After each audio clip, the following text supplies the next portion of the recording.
Bonjour, je m'appelle Odessa Tanvé. Je suis actuellement candidate au doctorat en neurosciences au sein de l'équipe du docteur Paul de Coninck, qui travaille au sein de l'Axe des neurosciences cellulaires et moléculaires.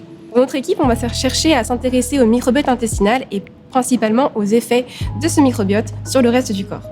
Donc le microbiote intestinal, c'est l'ensemble des micro-organismes, dont font partie par exemple les bactéries, qui peuplent notre intestin. Dans des études cliniques, les patients atteints de maladies neurologiques ont des atteintes au niveau de l'intestin, donc c'est-à-dire qu'ils vont avoir des symptômes intestinaux et également une altération du microbiote intestinal. Mon projet de thèse va s'inscrire dans cette dynamique.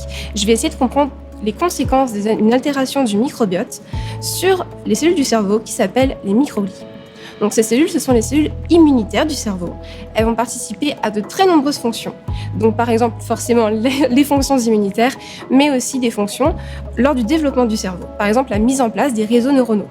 Donc ces cellules sont impliquées dans de nombreuses pathologies et en effet, vu qu'elles participent à de nombreuses fonctions, un déséquilibre de ces cellules ou de leur fonctionnement peut conduire à de grosses conséquences.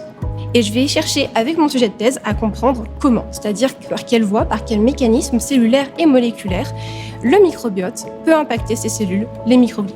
Cette étude permettra donc non seulement de mieux comprendre comment notre organisme fonctionne, comment les bactéries présentes dans notre environnement peuvent changer le microbiote intestinal et ainsi moduler le cerveau, en particulier les cellules microgliales, mais de plus, on pourra développer des probiotiques pour moduler l'activité du microbiote et ainsi moduler l'activité des microglies. Cela pourrait être utile dans de nombreuses pathologies, en particulier des maladies neurologiques telles que la maladie d'Alzheimer ou l'autisme.